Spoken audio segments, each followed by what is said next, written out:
로마의 한 고급 호텔 컨퍼런스룸에서 국제 군사 분석가 마르코 렌이 노트북 화면을 응시하고 있다.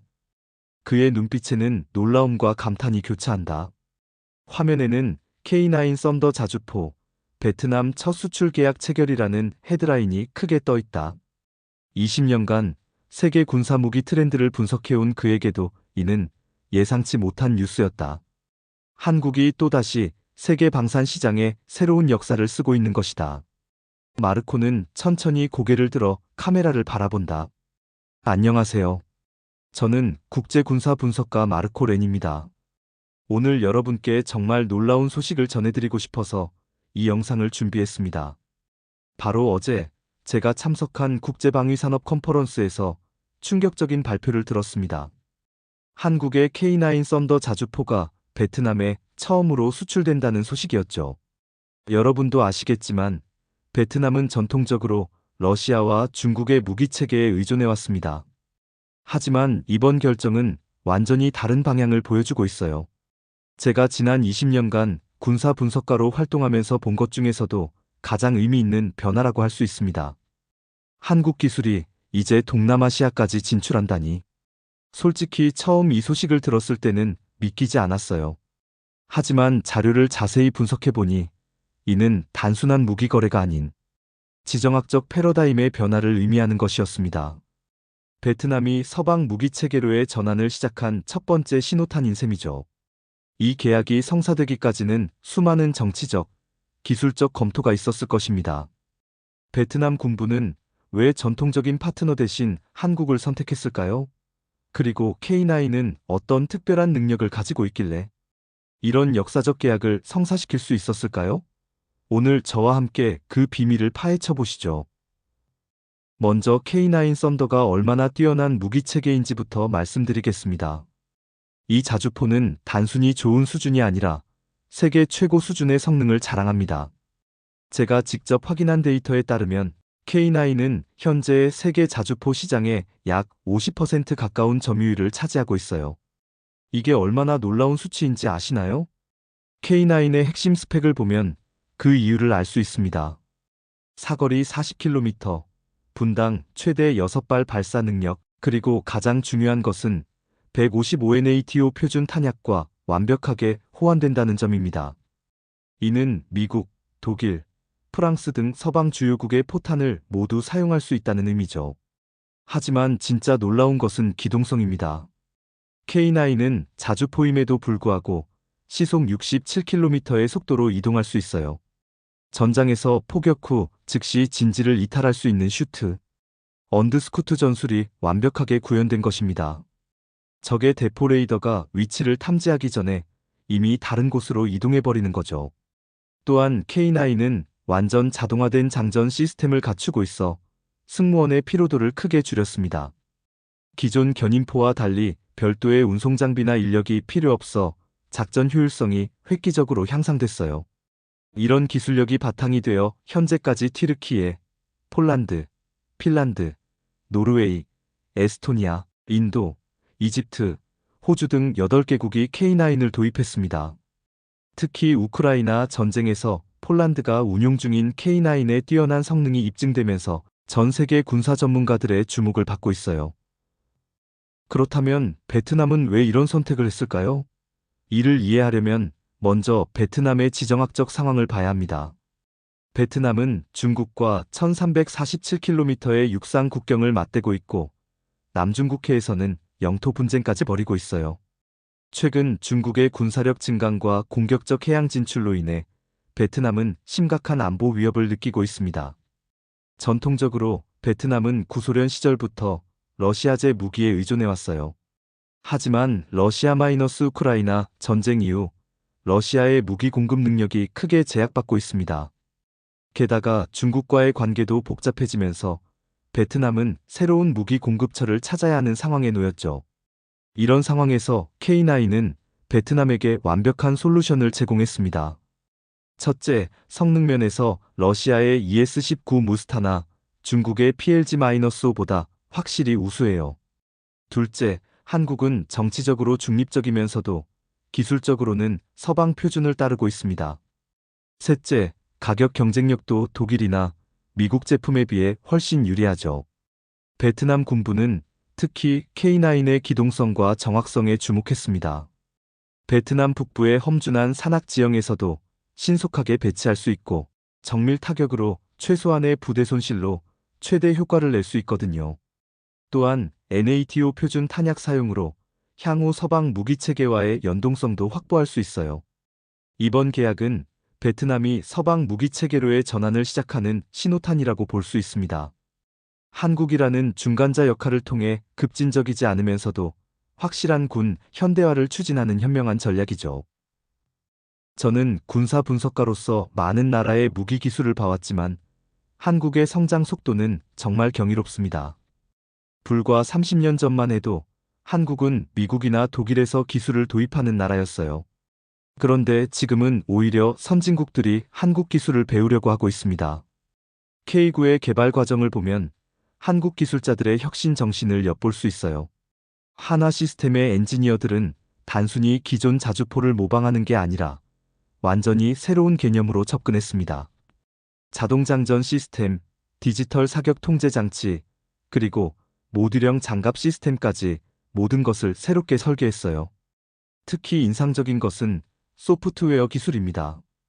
K9의 사격 통제 시스템은 GPS, 관성항법 장치, 기상, 관측 장비 등의 데이터를 실시간으로 통합 분석해 초정밀 사격을 가능하게 합니다. 이런 기술은 한국이 IT 강국으로서 축적한 노하우가 군사기술과 결합된 결과물이죠. 생산시설도 놀랍습니다. 창원의 하나 시스템 공장에서는 거의 모든 부품을 자체 생산하고 있어요. 엔진부터 변속기, 포신, 사격 통제 장치까지 한국 기술로 만들어냅니다. 이는 수출할 때 기술 이전이나 부품 공급에서 제약을 받지 않는다는 큰 장점이 되고 있어요. 품질 관리 시스템도 세계 최고 수준입니다. 모든 K9은 혹독한 시험을 거쳐 출고되는데 극한 온도 테스트부터 진동 테스트, 그리고 실제 사격 시험까지 완료해야 합니다. 이런 철저함 덕분에 K9을 도입한 어떤 나라에서도 중대한 결함 사례가 보고되지 않았어요. 한국이 이렇게 짧은 시간에 세계적 군사기술 강국으로 성장할 수 있었던 것은 정부의 지속적 투자와 민간 기업의 혁신이지, 그리고 우수한 인력이 결합된 결과라고 생각합니다.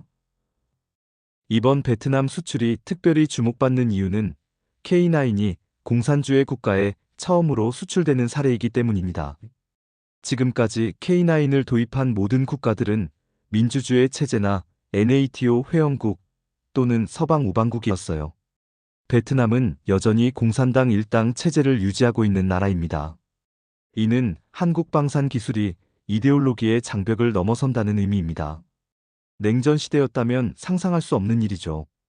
공산국가가 서방 표준을 따르는 무기 체계를 도입한다는 것은 군사적 실용성이 정치적 고려보다 우선한다는 것을 보여줍니다.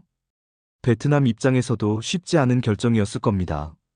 전통적인 우방인 러시아나 중국의 반발을 감수하고라도 K9를 선택했다는 것은 그만큼 성능에 확신이 있었기 때문이겠죠. 베트남 군부는 아마도 K9의 실전 성능 데이터를 면밀히 검토했을 것입니다. 이번 계약은 한국 방산업계에도 새로운 가능성을 열어주고 있어요. 그동안 정치적 이유로 접근하기 어려웠던 시장들이 이제 열릴 수 있게 된 거죠. 쿠바, 라오스, 심지어 북한을 제외한 다른 사회주의 국가들도 향후 한국 무기에 관심을 보일 가능성이 있습니다. 더 중요한 것은 이것이 한국의 외교적 영향력 확대로 이어진다는 점입니다. 무기 수출은 단순한 경제 거래가 아니라 장기적인 전략적 파트너십의 시작이거든요. 베트남과 한국의 관계가 더욱 긴밀해질 것이고, 이는 동남아시아에서 한국의 입지 강화로 이어질 것입니다. 한국이 무기 수출을 통해 정치적 장벽을 뛰어넘고 새로운 외교적 기회를 창출하고 있다는 점에서 이번 베트남 수출은 역사적 의미가 크다고 할 수 있어요. 베트남의 K9 도입을 제대로 이해하려면 남중국해의 복잡한 지정학적 상황을 봐야 합니다. 중국은 구단선이라는 근거 없는 주장으로 남중국해의 90%를 자국 영해라고 주장하고 있어요. 이는 베트남을 포함한 주변국들의 주권을 심각하게 침해하는 행위입니다. 최근 몇 년간 중국은 남중국해에 인공섬을 건설하고 군사기지화하면서 이 지역에서 패권을 확립하려 하고 있습니다. 베트남은 파라셀 군도와 스프레틀리 군도에서 중국과 직접적인 영토 분쟁을 벌이고 있는 당사국이에요. 2014년 하이양 석유 981호 사건이나 최근의 어선 충돌 사건들을 보면 양국 간 긴장이 얼마나 심각한지 알 수 있습니다.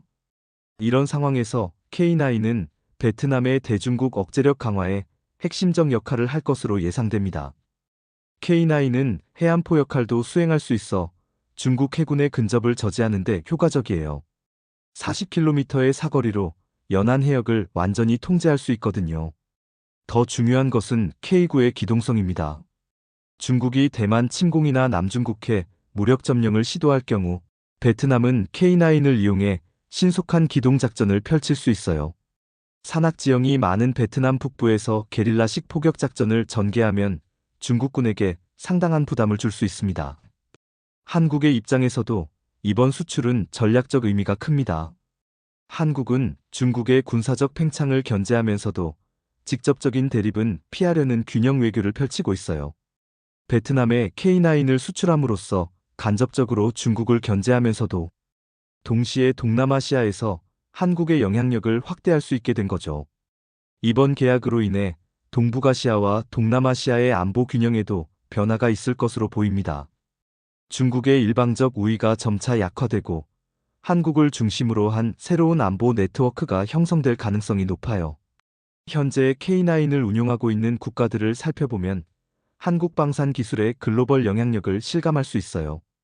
튀르키예는 2004년 최초 수출국으로 K9A2를 도입했고 현재까지 가장 많은 수량을 보유하고 있습니다. 폴란드는 K9A1 플러스와 최신형 K9A2까지 도입하며 유럽에서 가장 적극적인 K9 운용국이 되었어요. 북유럽 국가들의 선택도 주목할 만합니다. 핀란드는 2017년 K9 모환을 선택했고 노르웨이도 K9 선더를 도입했어요.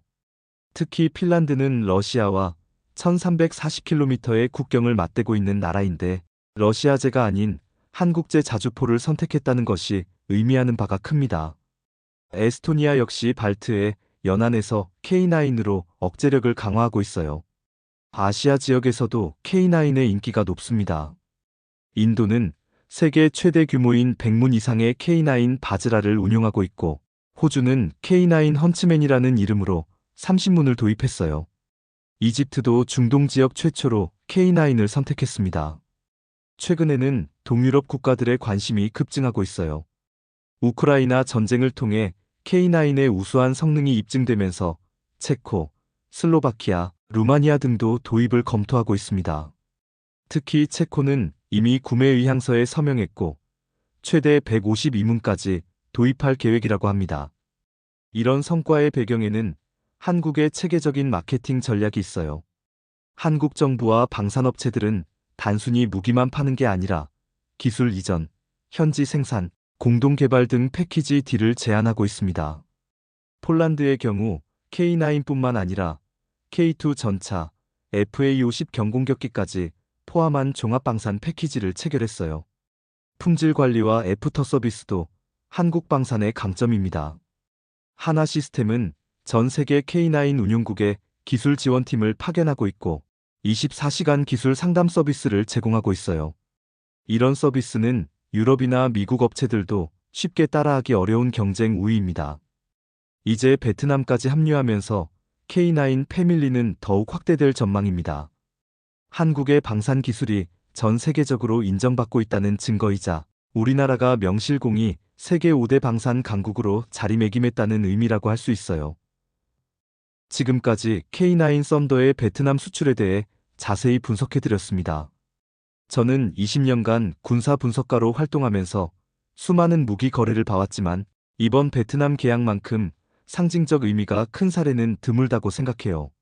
한국이 1950년 한국전쟁 당시에는 유엔군의 도움으로 겨우 나라를 지켜낼 수 있었습니다.